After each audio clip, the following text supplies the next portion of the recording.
Hey guys, we're going to talk about how to use an EQ at like a very basic level. So this is for if you've never used an EQ before and you want to learn kind of the terminology and what everything does. So I'm not going to have any audio to play with this because I don't think that it's relevant to understand the functionality of the EQ. So I'm just going to kind of go through everything and kind of explain it. So if you don't know how to get at the EQ, so in our inserts, we can go to our plugins and we got EQ. So you're going to see different bands. The number of bands represents how many different sections you can manipulate with your EQ. And we'll see that in a bit here. So this is the EQ that comes with Pro Tools. This is free, pretty basic. And so right at the top, we have input, output. This is going to be the volume input and output. It's pretty straightforward. And then we have your, you can invert it. So HPF stands for high pass filter. This is going to be taking out the low end frequencies. So the way I remember high pass filter is it lets the highs pass so the lows don't get through. So on the top here, we have kind of different shapes that we can use for the filter. And in every single little module here, we have a little in. In just means on, so we can just turn these on or off. So if I turn this on, and I move the frequency over, we can see that here it's going to cut off the low frequencies, so it's letting the highs pass. And here we can change the shape. Typically use this shape, but you can do whatever you want. So the Q is going to be how steep your filter is, and this can apply for any band. It doesn't have to be the lower high pass. So on every single module here, we have a Q. So let me show you what that actually visually looks like.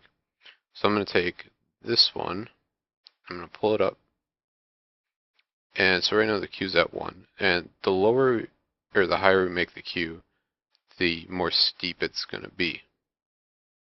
So this is really good for finding very specific frequencies that you want to take out, and you can lower it if you want to get a more general area. So back up here, the low pass filter does the same thing as the high pass filter, but just the opposite. So if I turn this on, we can see over here that it's letting the lows pass. Okay, now frequency is this your x-axis in this graph here.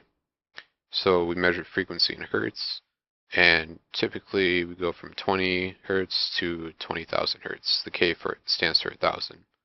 And this is because this is kind of the range of human hearing, 20 hertz to 20,000 hertz. There's EQs that go below this and above this, and so you can manipulate those kind of frequencies. But typically you're okay for 20 to 20,000 for a basic EQ. So the frequency is just going to be where on the spectrum are you going to be working in. So let me turn these off. So LF is going to be the low filter, and in this EQ it's really nice that everything's color coded, so we know that this color matches this color, so we can know what we're manipulating. And so typically on the low filter and over here the high filter, we have what's called shelves, and that's just kind of the shape. So you can see it kind of makes a shelf shape. And the bands in between are usually shaped like this. And so for each of these, this is a band, and you can think of bands as just more modules, so more positions we can manipulate with the changing in frequency. And so then their last parameter is our gain, which is pretty self-explanatory. The y-axis on our graph here represents the decibel gain, so we can move this up and down.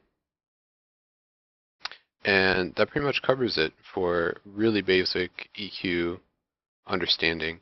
The best way to know how to use the EQ is, I would say, just practice. Kind of understand what instruments make what frequencies and how to blend different instruments together so frequencies don't overlap. But this is more focused on how to use the functionality of the EQ. Thanks for watching, guys.